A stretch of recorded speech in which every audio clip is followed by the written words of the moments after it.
20 years ago, my good friend Douglas Adams spent a year tracking down endangered animals, together with the zoologist Mark Carwardine. Now it's my turn.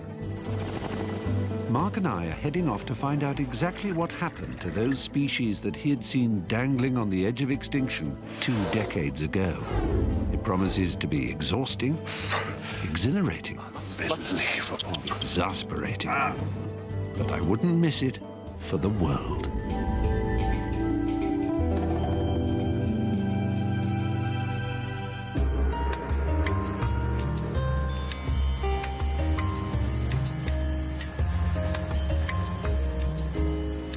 You seem to have brought me to some kind of paradise, Mark. This is Isn't it Look at wonderful? this clear water and this beautiful white sand. What are we after? Well, I thought you wouldn't complain. I mean, you know our main objective is to get to Komodo Yeah. and look for the Komodo Dragon, which is one of the most impressive animals on the planet, the biggest lizard in the world, very dangerous and endangered. So that's what we're aiming for. But rather than go straight there, which I thought would be too easy, thought we'd go and explore a bit of the Malay archipelago and look at some of the other reptiles and the other wildlife along the way. And we're actually heading for Snake Island. Snake Island. Right. Welcome to Snake Island, Mr. Bond. Yeah, that's a Correct. worrying title. And what sort of snakes do we Well, find this there? is home to an animal called the yellow-lipped sea crate, which is a kind of sea snake, and it spends half its life in the water and half its life on shore. It actually comes out onto the shore to rest and to lay eggs. Are they venomous? Yeah, I thought you'd ask that. It's venomous. It's actually the second most venomous snake in the world. It's 10 times more venomous than a rattlesnake, more venomous than a king cobra. I've got open-toed sandals on. I forgot to mention that. Yeah, you should have worn... Great. No, I'm kidding. They're fine.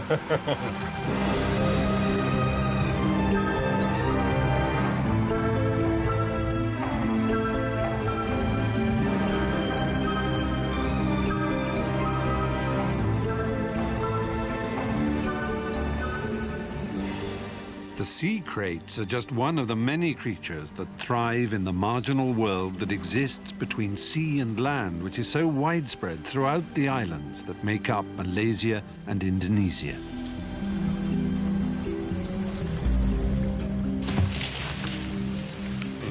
Oh, did you see? God, there's a little lizard. Yeah, A big quite lizard. a big lizard.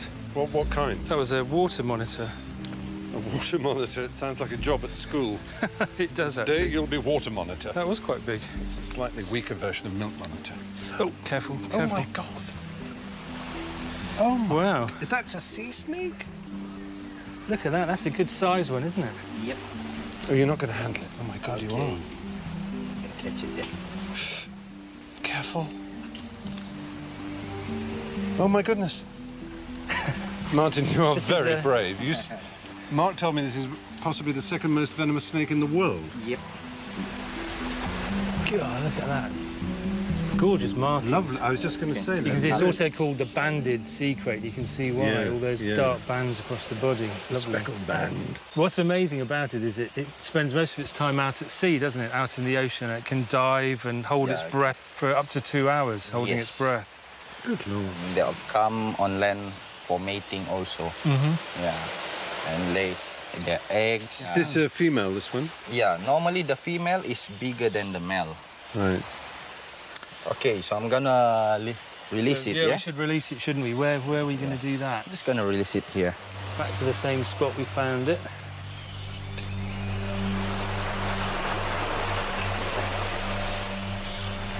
This is a big one, isn't it? Beauty. It's a good 4 feet. I didn't think snakes had feet. Hmm? Nothing. I didn't speak. Je despair.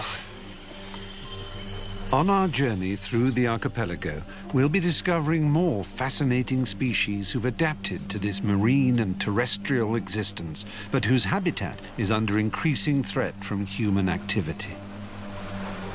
From Snake Island off the coast of Sabah in northeast Borneo, we'll be traveling southeast to the islands around Flores in Indonesia, where that mighty, ugly, salivating giant lizard known as the Komodo Dragon awaits our arrival with its foul and stinky breath.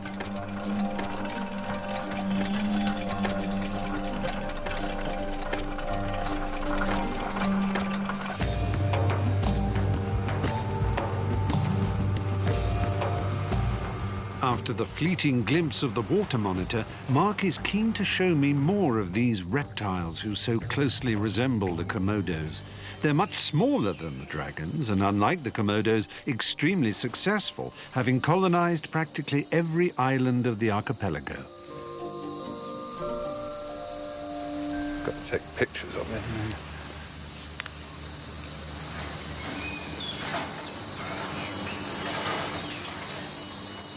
Extraordinary. They're obviously flesh-eating. They seem to be tearing at something. They eat absolutely anything, from small insects to small deer. They'll eat one another. They eat human feces. They eat dead bodies. They eat absolutely anything. They're amazing animals. I mean, look at that tongue smelling. Is that what it does? It's a blue tongue. Just like a snake, yeah. I have to say, this is exactly how I was picturing a Komodo dragon to look. But Well, yeah, these are hard to believe, but these are tiddlers compared with the dragons I'm hoping we're going to see. hello. Smaller guys have to watch out because they'll get eaten by some of the bigger adults. Good gracious. Are they aggressive? No, they'll be fine. They're being hunted. I mean, big numbers, hundreds of thousands of them are killed for their skin. And the skin is imported to Europe and Japan and the States to make handbags. So many of them are being killed. They're obviously at risk. It's very humid. Now that is something bubbling. Wow, that looks fantastic. The whole of this region is on a major fault line and has the most active volcanoes anywhere in the world. Eruptions are frequent, albeit rarely as violent as the infamous Krakatoa. But even on this small island, there are some ominous evidences of all that subterranean activity. I'm going to take off my clothes. You devil. I'm going to go I'm going to take butt mine off naked as well. up Are with you? trunks. Whoa! Oh my God, it's weird. Look at that. Oh, it is warm. Oh. Whoa. That is fantastic. You actually can't get down. Oh, you can feel it sort of pulling all around you. Oh, that's so amazing. Oh, it's great. You also feel slightly like one of those Pompeii figures caught in the, you know, in an attitude of, here comes a volcano. Actually, it's like being weightless. It's real. Isn't it like being an astronaut? So strange. Can you swim? No, if I do a one-legged side, that's not common.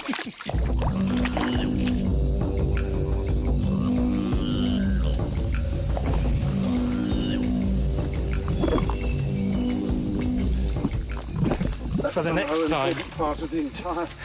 Oh, there. Oh, I feel very slippery. My goodness, they pull their trunks down. This weight of mud.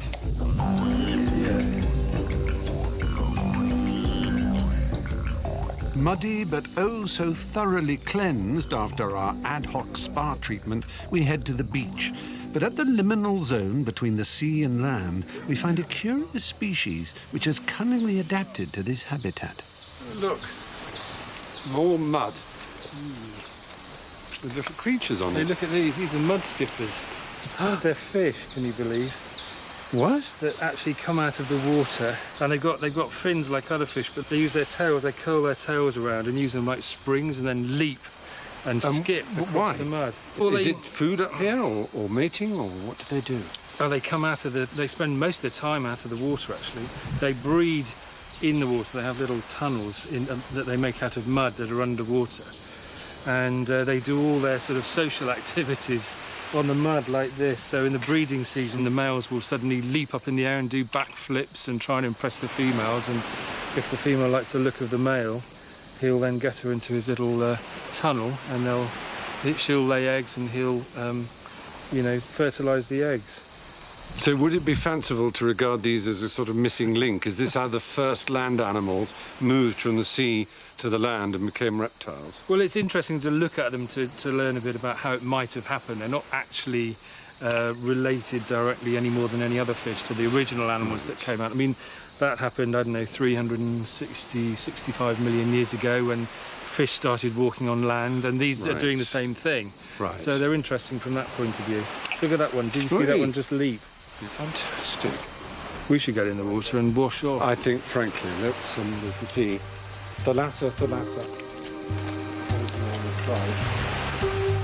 It's hard to exaggerate the devastation that man has wrought on these seemingly pristine beaches and the wildlife that depend on them. One particular family of reptiles has suffered more than most: the sea turtles. For millions of years, all over Southeast Asia, vast numbers of turtles came ashore on beaches like these to lay their eggs. But no more. Most of the beaches are now empty.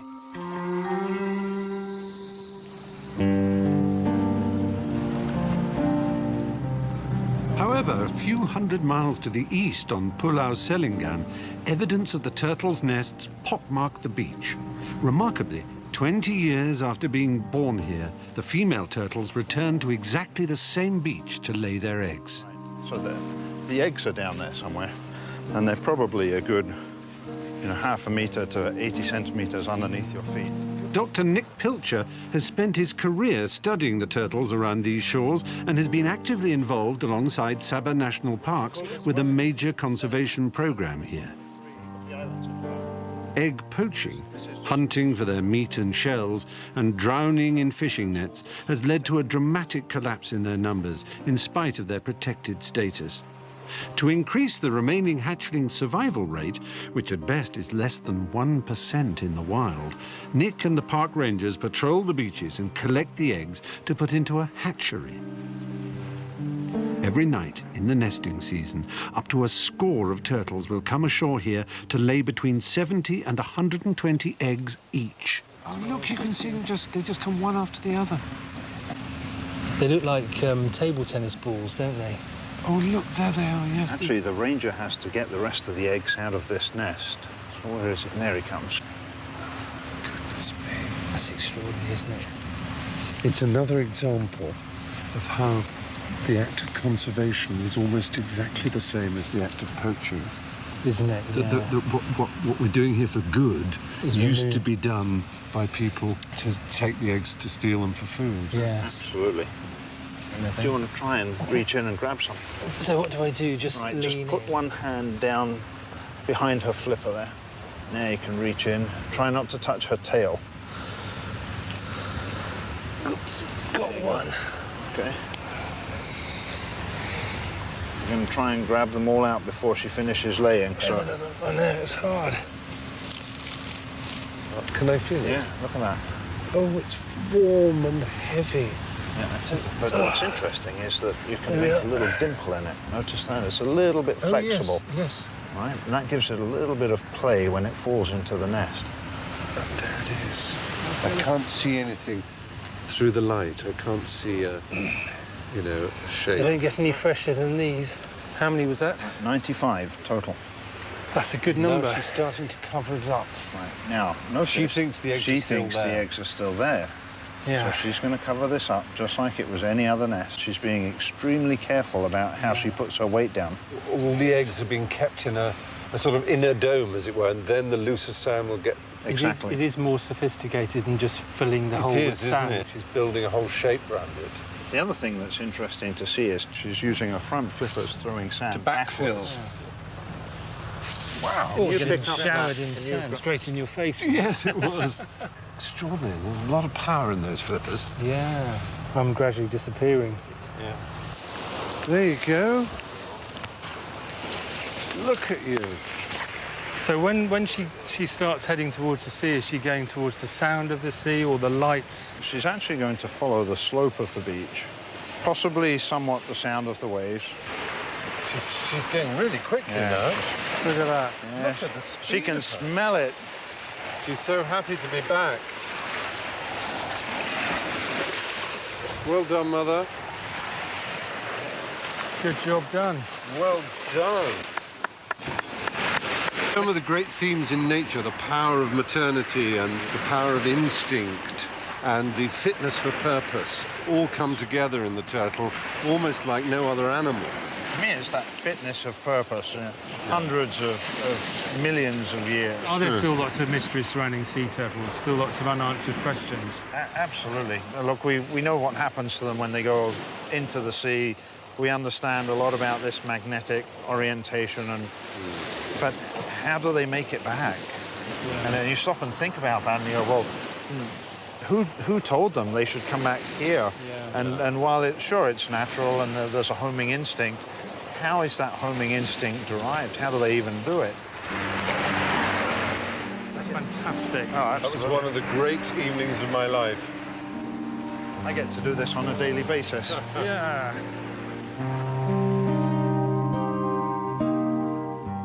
These eggs. The hatchery is half in shade, half in sun, as the slight temperature difference determines the sex of the animal. 2 degrees is all it takes to change a male to a female. If only our lives were that easy. That's right. Actually, if the nest is quite warm, you'll get a greater number of females. So have you got one that's due? Well, if we look, we just wander up and down here and just see what there is, but there could be some. This one looks. So this one, they've That one already looks come like out. it came out. Yeah. Oh, look, here you go. There you So go. how do they- Look at this. Look at Do this. they Here you climb go. up? Oh, No, Oh, we've here. got one that's just. They're Yeah, all this, hatching. they're just about to come out. Oh my Here you go. goodness. Look at this. Can I hold them? Yeah, yeah. There you go. Oh, that's the most fantastic animal, isn't it? Look at this. Oh, it's literally just been Yeah. born, effectively. Yeah. It's first sight of the world, Yeah. isn't it? they're perfect. One of the things you'll find with these animals, when they're walking down the beach, and they can feel something underneath them, then they've got an alternating gait, so they one Just on flipper, land, then just just walking on land. along the sand. But the minute they go weightless, so the minute they're in the water, they'll start to swim. Oh, wow, they that's just- fantastic. Right? yes. So he's swimming along. It's as if he was in the water. And notice also that the head comes up for a breath.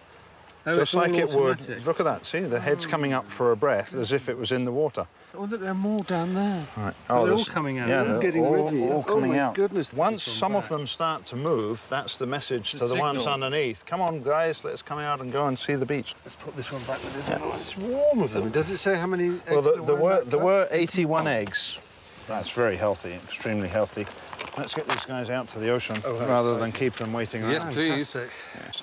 This is excellent. Yeah. Evening time when hatchlings would typically be coming out. So they'd come out just before the sun drops down, would they? Yep.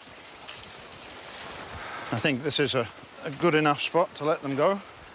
The idea is in nature they would actually come out and run down the beach, and as they're running down the beach, they're picking up on magnetic fields. Right, so they need a bit of a run-in just to Exactly. orient Get themselves. their And bearings. Exactly and so on, right. yeah. And then once they go through here, then they'll have a much better idea of where they're headed. So Oh, this is I'd gonna be rather release amazing. them up here, Just- and we can just gently release this. How extraordinary. Look at that. go.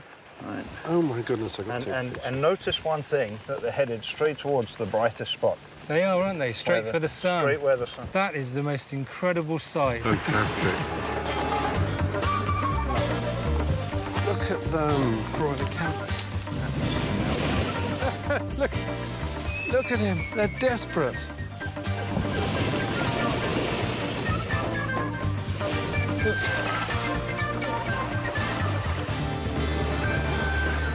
There's no hanging around. They're not nervous about it. They're straight in the sea, aren't they? Notice as soon as they float, They're they doing that movement. they change their Head their up, swimming just pattern. like the clockwork toy.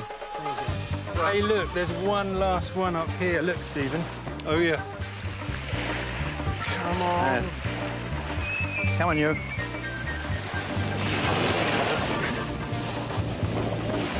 Oh, no, no. The crab grabbed it as it went over the hole. Rescue it. I know you're not supposed to intervene, but hey. Nearly there. That's it. Go for it. Good luck.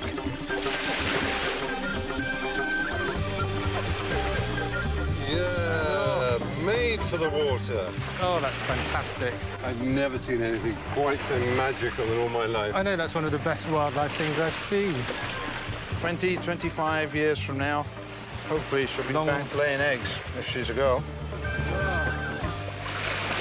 That was fantastic. Great sight.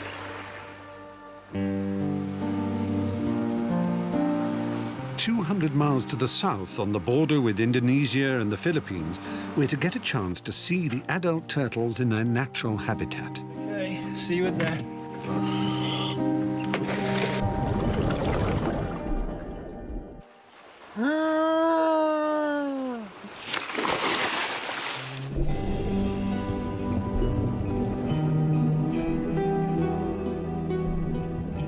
tells me these are some of the best coral reefs anywhere in the world, but their health is as much at risk as the turtles.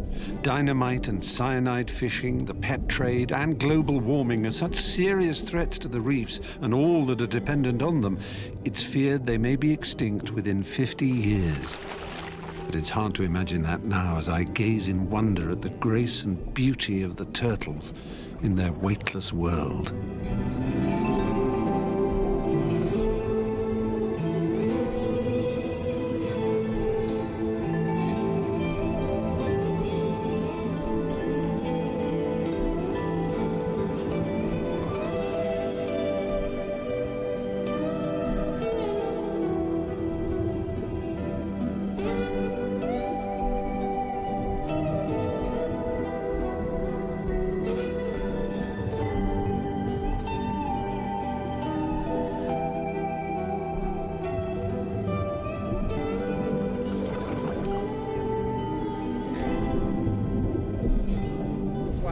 That was amazing. Extraordinary. Never seen anything like it in all my life. Those are 2 turtles I saw at least.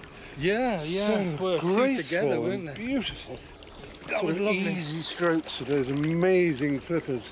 And watching them go off over the abyss, they go over the edge of the reef out into the open ocean. We're staying on the island of Marble, which is home to many different nationalities. There are the Bugis, the sea gypsies that roam these waters, Malays, Filipinos, Indonesians from various ethnic groups, and all of them struggling to make a living on this crowded coral island. Hello.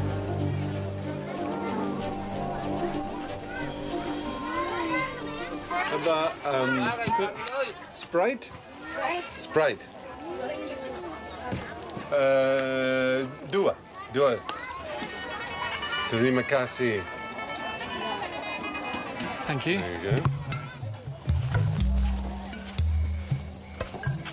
For these islanders, shark fishing is a major resource, but one which itself is threatened with extinction. Yeah, I don't know what species of shark it's in. It's a good sized one. Look at all the rows of teeth. Oh my goodness. They're just 1, 2, 3, 4, 5, 6. You can't even count. They go right down into There's the at back least 8. It's a conveyor belt, so these front teeth are in use, and as they break off, which they do often, literally the next one just pops up like that, and then the next that works, and then there's another one ready to go, and there are others developing further back, so they never run out of teeth. Extraordinary. Presumably it was killed for shark's fin soup. Is that one of the big problems? That's the big threat. Sharks the world over are being killed by the million. I mean, they reckon 150 million sharks are killed every year, just for shark fin soup, and things like this are a byproduct. Most of them just get caught and the fins get cut off and they get thrown overboard, often alive. So most of the shark is wasted. And in these cases, they're just taking the jaws, which they sell to tourists. And there's so many of them.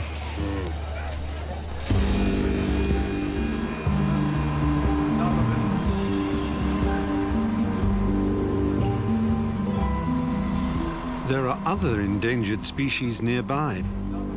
In amongst the sea gypsy villages that flourish in these margins of sea and land trots one of the most endearing animals of all.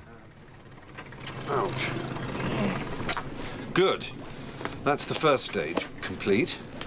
Up to the knees. The reason I'm wearing these today, which I didn't yesterday, is because I've got really bad, you can probably see it quite red here, really bad sunburn from the snorkeling. Just from lying, you know, it's weird. I shouldn't... Stephen, are you coming? Yes, sorry. Just chatting to the ladies and gentlemen. Ow. Oh dear. Hello. It'll be dark soon. Oi. Less of it. Ouch. Oh, I see. Oh dear. Excuse me. Ow. Oh. Ow. Oh, for goodness sake, this is impossible. Yeah, exactly. Ow. Have mercy on my poor flesh. So if it starts to hurt, then Oh, it's like yeah. But that's usually what I mean by ow.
lovely.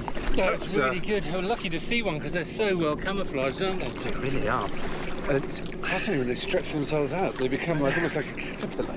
They do. I always think they look like bits of other animals. You know, they've got a monkey's tail, that prehensile tail that wraps around the grasps the end of the blade. Seagrass, and then they've got a horse's head, obviously. Yeah. And chameleon eyes, because the eyes can look in different directions. And then the most amazing thing is they've got like a kangaroo pouch. The males have what's called a brood pouch, and they're the ones that get pregnant. It's very unusual. No. And the male gives birth to the young, and they to live young. Yeah, it's an extremely unusual way of reproducing. So are seahorses in danger? Yeah, of course. There's all sorts of threats. The main threat is traditional medicine in China, and they get dried and ground up and used as everything for medicine, from asthma to an aphrodisiac.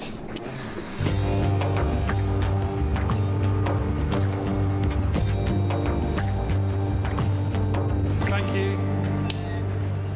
Hey, good morning. These little spratty things. In the markets of the archipelago, it's hard to persuade artisanal fishermen to limit what they catch. Such a seeming abundance and diversity of sea life to be eaten or sold to the Chinese belies the problem. A real threat to a whole range of vulnerable species. Some sharks there. Oh, yes. Yeah, that's sad. That's the fin gone, isn't it? Yeah. And they sell the rest of it, but the fin is the valuable part? That's right. Fin is what goes to make shark fin soup. Very young one. This is the trouble these days. Most of the sharks being brought up are small. It's a sign that the big ones are already gone. Yeah.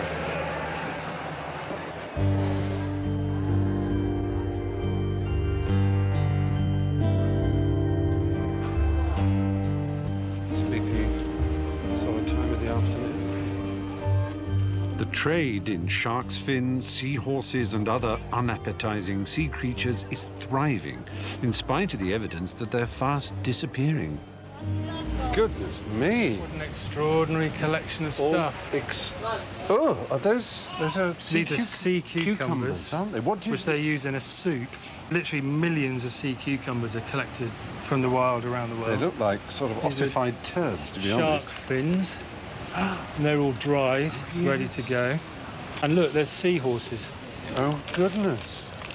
Look at that. That's perfectly dried. What they do with these is they put them in a cooking pot and boil them in water for 3 or 4 hours, and then they drink the water.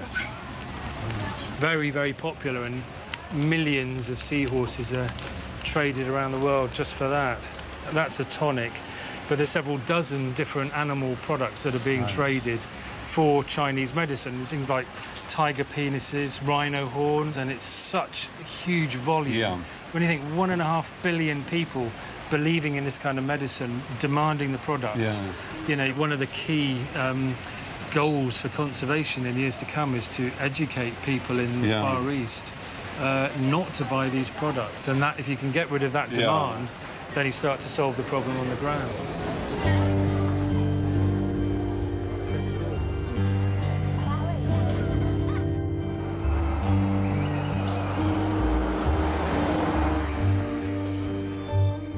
And it's not only the sea creatures that are under threat from the demands of Chinese traditional medicine. The pangolin, or scaly anteater, that lives in the forests of Southeast Asia is highly sought after for its reputed health-giving properties. Many are caught, but this one is lucky. It's going to be released by a park ranger into a protected reserve. So, can we just chat about him, because I know a little, because funny enough, we did the pangolin on QI, but it's a mammal, isn't it? I mean, people often think, gosh, that must be a reptile, because I think it's the only mammal covered in scales, isn't it? Or in large scales like that. These plated scales. These are made out of keratin, like our fingernails, and like rhino horns, same stuff. Same material. People call them sometimes walking pine cones, which I think is a great description. That's very good. And unfortunately, it's rather delicious flesh, isn't it? I know there's Isn't there an issue with them being stolen from the wild for the plates of Chinese restaurants and other places around the world? Yes, one of the delicacies, actually. Yeah, Yes. and they're expensive and highly rated. Oh, yes. Yeah. People drink the blood as well, and they reckon these keratin scales are good for things like blood circulation and swellings. And then they boil them to get the scales off and then eat the meat. He's taken his whole face out of his... Isn't that fantastic? Smelling. And how endangered is the pangolin? Or Well, vulnerable? they are one of the protected species. They are Yeah, protected species. Yeah. Well, we should let him go, We I should. guess. Yep. Yeah. He's- What are you going to do? Just put him on the ground and... here. Yeah. Okay. Then we'll... I think he's going to make a dash for it. Wouldn't blame him. Oh, you are. Can't believe his luck. Like that. Okay, just A whole start to new smell it home. here. Yeah, you start to smell it. Oh, it's going the wrong way now. There he goes. Oh, you are.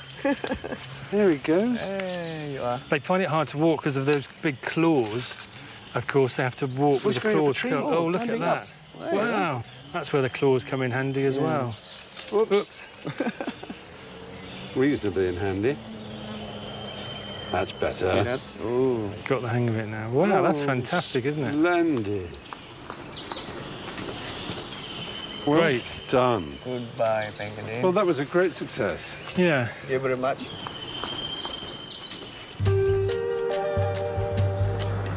The pangolin faces an even greater threat than poaching. Like so many other animals here, it's fast losing its habitat. The main cause? The dramatic increase in palm oil plantations. Rows and rows and rows of these palm trees. I know, it's scary, isn't it? It's literally as far as the eye can see. Look, over that hill and beyond. And these are all over Southeast Asia, aren't they? Yeah, it's one of the big conservation issues in the world, let alone just in Southeast Asia, because what's happening is vast areas of tropical rainforest are being cleared and replaced with palm oil plantations like this. And, you know, we in Europe are partly to blame because we're among the consumers. People are... foodstuff? Oil? Yeah, the palm oil is used in foodstuffs, food processing, and also in cosmetics. And the latest thing, which is very ironic, is in biofuels, environmentally friendly fuel. So-called environmentally friendly fuel. Well, of course, the fuel itself is environmentally friendly, but the production, not only does it destroy the rainforest, which destroys all the wildlife and so on, it also, by destroying the rainforest, releases more carbon dioxide into the atmosphere than you save by using the biofuel. Yes. So it's a bad thing all round. Most of the wildlife in the forest that would have been here is gone.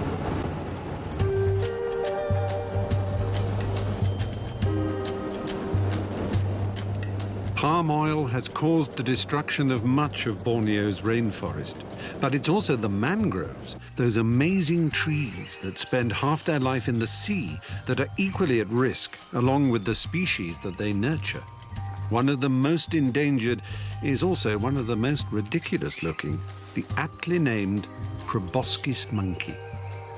In Lubbock Bay, a small area of 400 acres has been saved from the encroaching palm oil plantation by its owner Ambrose, who is dedicated to preserving the unique wildlife of these tidal swamplands.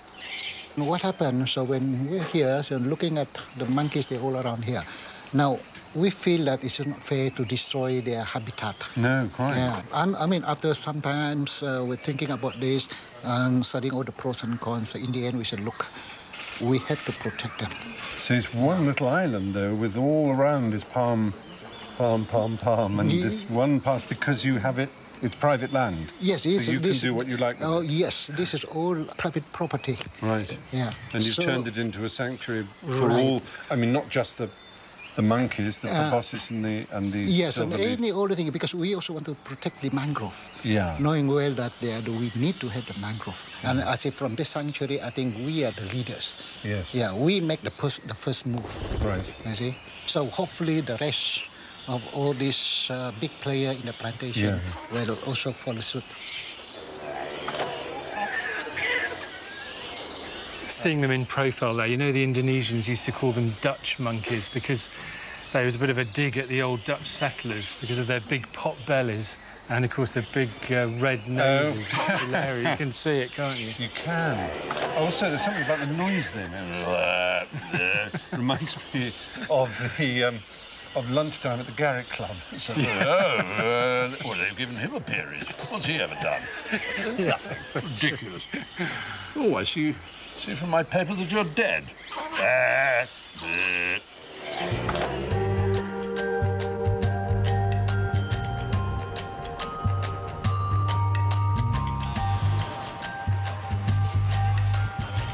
It's rather nice in this world where most tropical fruit is available in your local British supermarket to see things that aren't.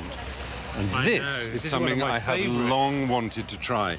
This is the famous durian fruit, isn't it? I know, the smelly fruit that lots of airlines have banned because it's so bad. You're not allowed to have it on Singaporean public transport. That's right. And in hotels there are signs with, like, cigarettes crossed out and durian fruit crossed out, the spiky fruit. Should we get one? We'll try I think one. so. Thank you. Oh, it's like an embryo. It's like Feels some hideous... disgusting too. Oh, it's so unctuous and Thank you. slippery. Terima kasih. You ready? Oh! I wish I could describe to you how disgusting that smells. It's hot from Satan's anal ring. It is... Not quite that bad. Oh, you know, do you? It tastes delicious. Really sweet and... Not bad at all. No, it's not bad. As you say, the texture is not appealing particularly, but No. the taste is lovely. I might have another piece. Terima kasih.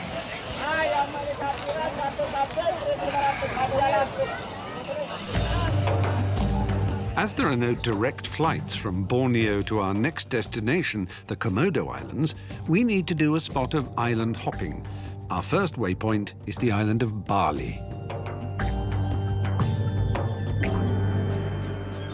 Unlike neighboring Borneo, Bali destroyed its rainforests centuries ago when the Hindus settled on this small island to escape the advance of Islam. Every available piece of land was harnessed to feed the growing population to the detriment of the forest fauna and flora. The Balinese have remained resolutely Hindu in spite of the overwhelming dominance of Islam amongst Indonesia's 230 million people. The mix of local deities, animism and Hindu mythology has created a dynamic ritual life for the Balinese that is seen everywhere on the island. Though there is great respect for nature, ironically, animal and specifically turtle sacrifices have been a major ingredient in the ceremonies. You can see everywhere in Bali how important Hinduism is with all their little offerings. Everywhere you walk there are little offerings, aren't there, to different deities and so on. Yeah. Yeah, it just shows how hard it is to change traditions like sacrificing sea turtles. You know, it's been happening for time immemorial, and to actually make that change involves a lot of effort in So instead of sacrificing persuading turtles, people. what do they do? Well, some places are now using drawings or paintings of Mock turtles. Oh, yes. Why didn't I see that coming? Fair. So, yeah, in a No, sense... they're using things like drawings and paintings and rice cakes in the shape of turtles and anything that represents a turtle. Well, the religion is... A lot of religions, their history is a move from the actual to the symbolic, isn't it? Of course, yeah.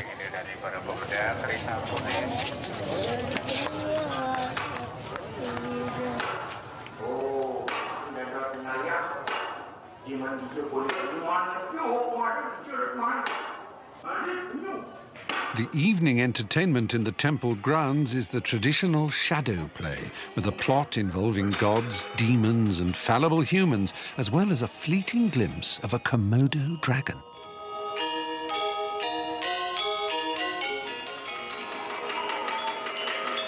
I wish we could have stayed longer, but our destiny lies to the east, where the real dragons await us.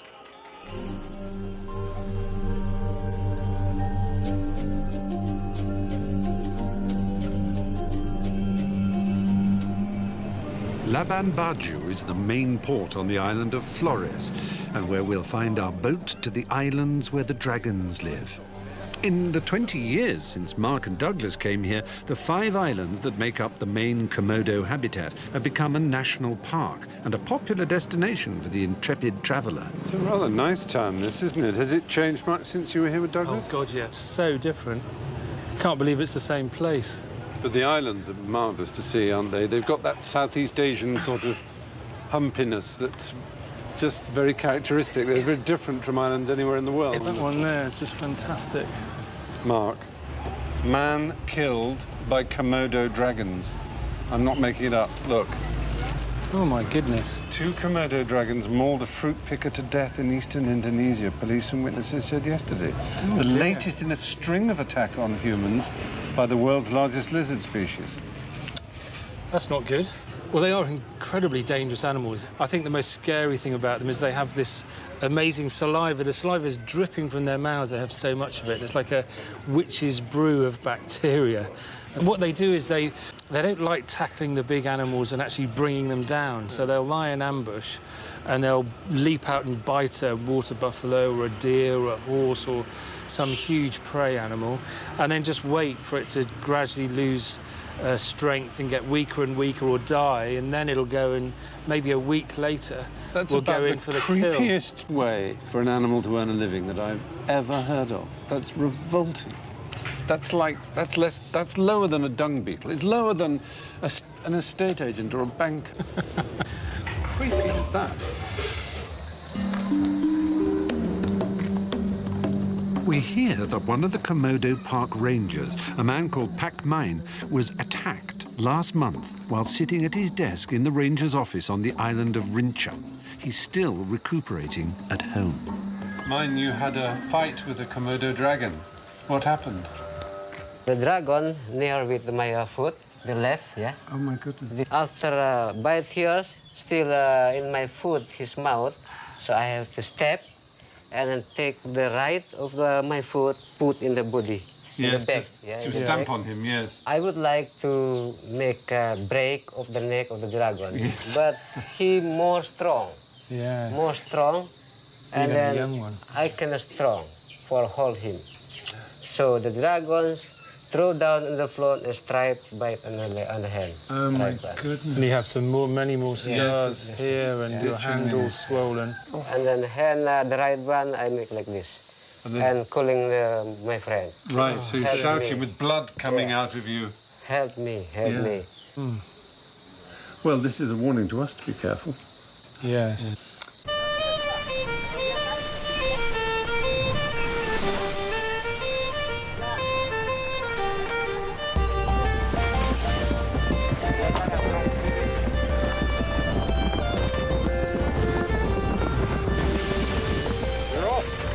Yep, this is what we've come here for.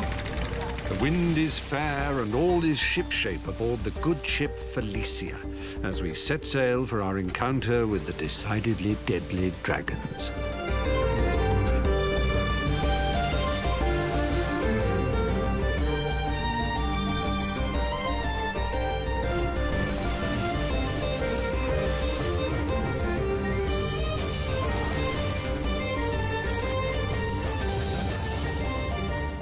Our first stop will be at Rincha, the second largest of the islands within the Komodo National Park, which in 1991 was designated a World Heritage Site. The result is that not only are the dragons protected, but so crucially are the animals they feed on.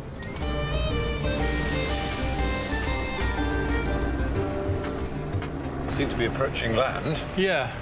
So this is Rincha. Rincha. Seems quite a bare sort of landscape, rather Welsh or Scottish almost, not many trees and scrubby grass and rocky outcrops. What sort of animals and things does the Komodo dragon live on? Well, here they're living on animals that have been introduced by people, actually. The big things like water buffalo, horses, pigs, deer, you know, really big things. For the past 6 years, zoologist Pak Denny has been studying the dragons, monitoring their movements and examining their mating and hunting habits. The most recent research indicates that the dragons are in fact highly venomous. So it now seems it's not just the toxic brew of bacteria in their saliva, but also the anticoagulants in their venom which disable their prey. So this makes them the largest venomous animal in the world. And I'm about to meet them. Great. Stuff. Oh my goodness. Look at this. Not, is it?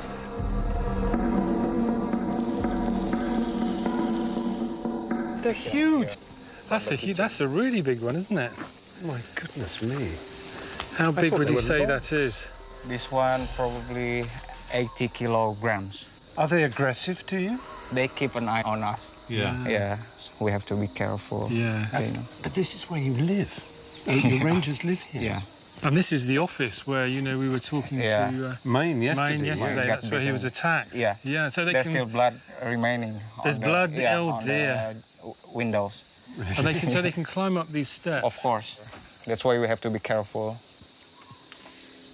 God, I thought I was ugly. They really are not the most attractive animals. There's nothing about them that endears us as mammals to them, but I dare say they love each other in their own way.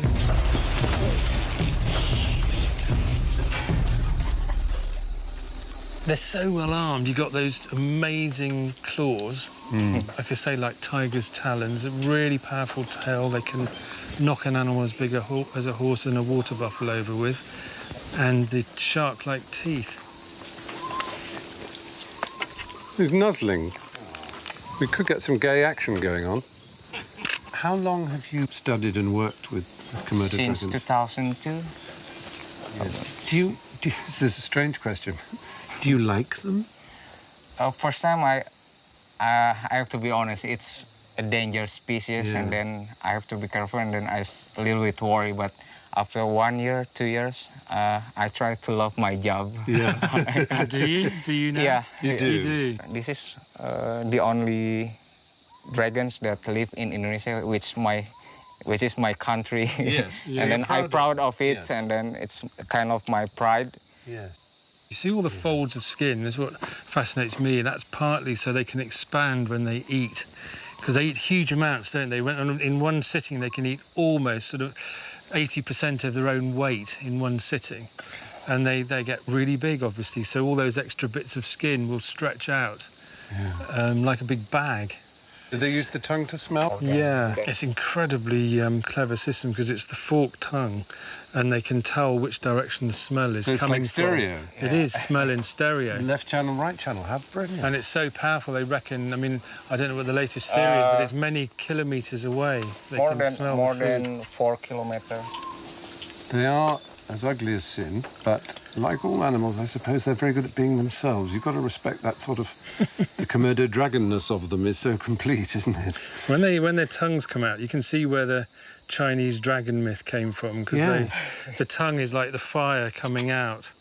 And of course, a couple of thousand years ago, there were Chinese traders stopping off here, and that's where the "Here be dragons" were written on the maps. You know, warning people of this area, there are these animals here. There's one there looking straight at me, and I have to say it is one of the most malevolent expressions I've ever seen on any living thing.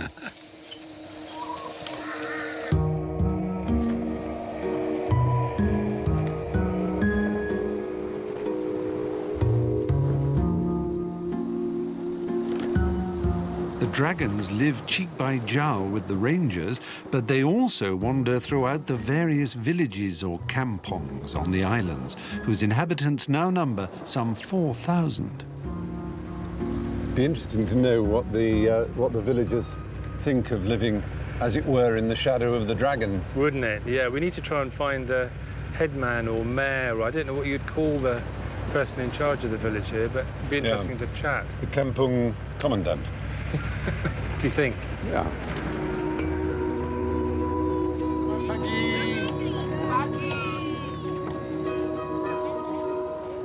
A local legend recounts how once upon a time the Komodo was a human's twin, which may explain something of their mutual tolerance. Goodness me. Lovely, aren't they? Aren't they? Yeah. But last year, on the largest kampong on Komodo, a child was eaten by a dragon. So we want to find out how the villagers' attitude to these dangerous predators has changed. Could you ask him if the villagers are always aware, always conscious of the fact that they have these dangerous dragons close to them?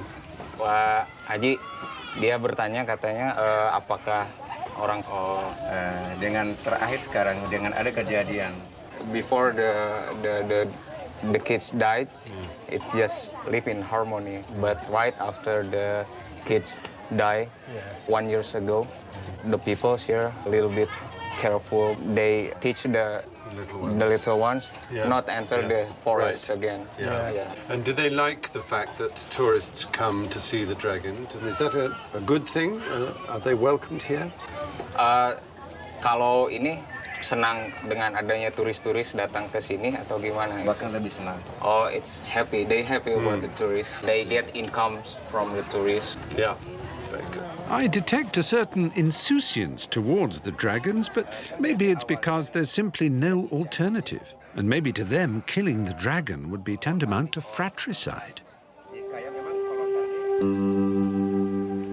We leave the village to sail to the far side of Rincha, where Denny has a research project to continue. As we pass the mangrove forests that adorn the islands like emerald necklaces, Mark is keen to show me how crucial they are to the health of the entire archipelago.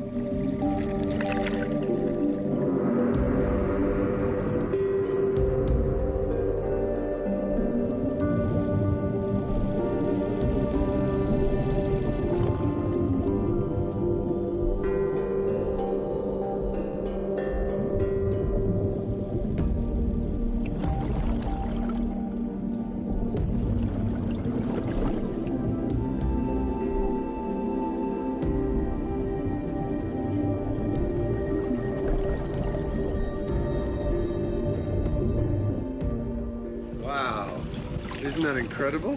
Oh, it's fantastic, isn't it? I mean, it sounds a silly thing to say, but this is trees growing in the sea.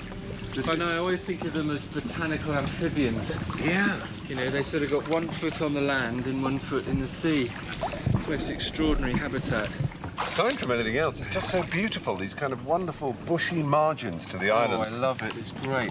They're marvellous and they're multifunctional. Are they in any way endangered? Of course, as most things are. No, they are. There's coastal development of all sorts, from golf courses to hotels. They're destroying mangroves and reclaiming the land. Right.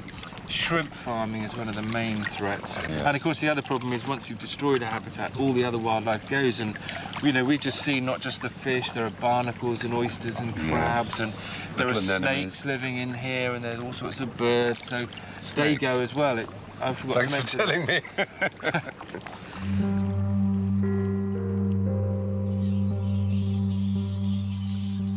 As the fruit bats leave these floating forests, I marvel at the extraordinary and complex evolutionary forces that have made these island habitats so utterly bewitching.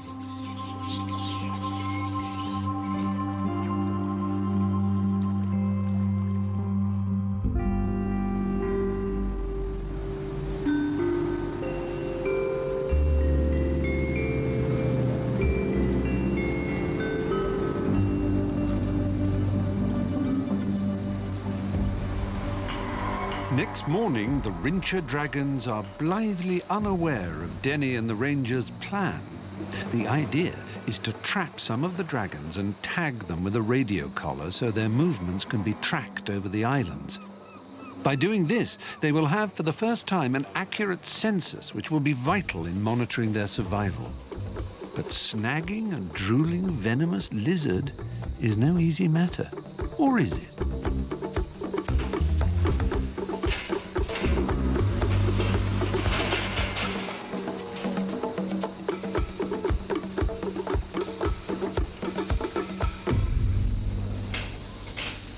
So have we got one? We got one. It's pretty big. Wow, that's a big trap. Oh, there he is. Oh, gosh, it's a big one. Good grief. So what's the plan then? What do we do? We will try to measure them. We will tie them up and then take them out. So you kind of hog tie them and then attach some device? Yeah. A GPS device? Radio telemetry. Yeah. Right, radio telemetry. Shall we Let's do try. that then? Okay, we can try.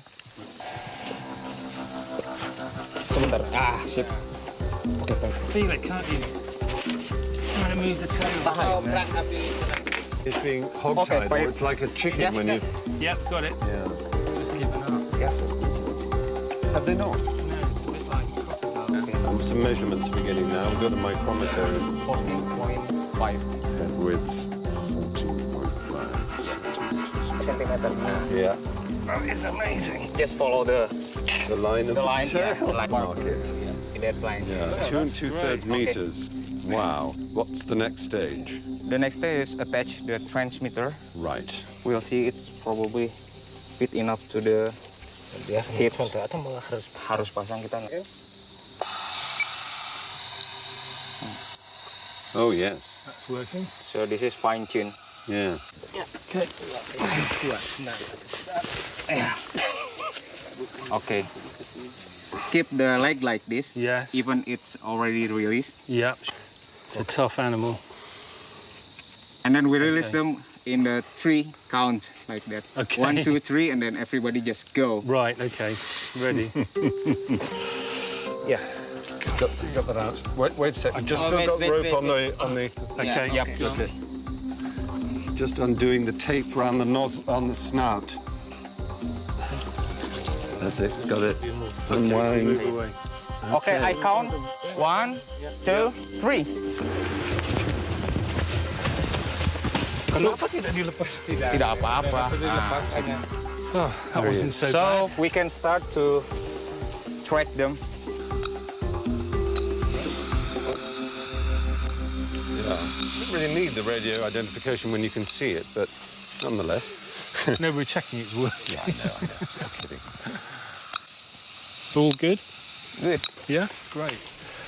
Well, he looks none the worse for wear, does he? No, he's still interested in staying around here. I thought he'd want to vamoose. Thing is, they look so lethargic like this, and you do have to remember they can whip around in a split second. Wow.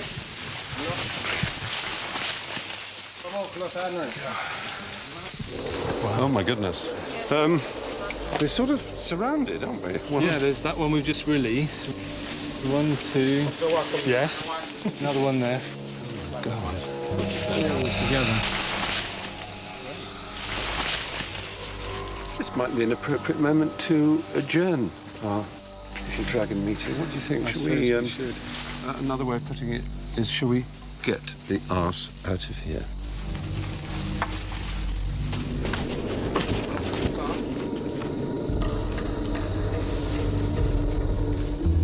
We sneak off the island to the safety of our boat and leave Denny and the rangers to continue their work. Denny estimates that the dragon population has remained pretty level over the past 20 years, but worryingly, some estimates suggest there may be very few breeding females. However, the Komodos have a little trick up their tail.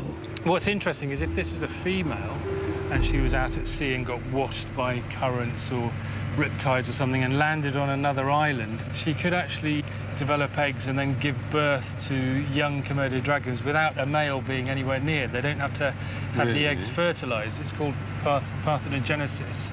Virgin birth in Greek. Birth, exactly. Yeah, Yeah, so they could, Parthenos. in theory, colonize another island with just one female. Right.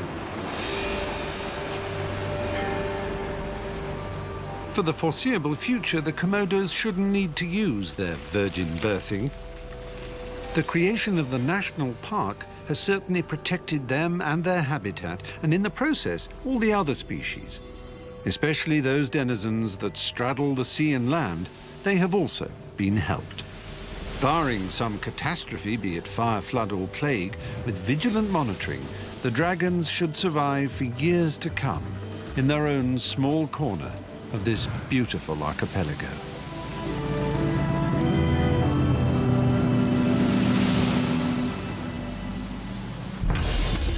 Never let it be said that I'm less than willing to seek out endangered species. But when Mark said that he wanted me to travel with him to the other side of the world in search of a fat, flightless parrot, I knew I was with a man pursuing a very personal and peculiar passion.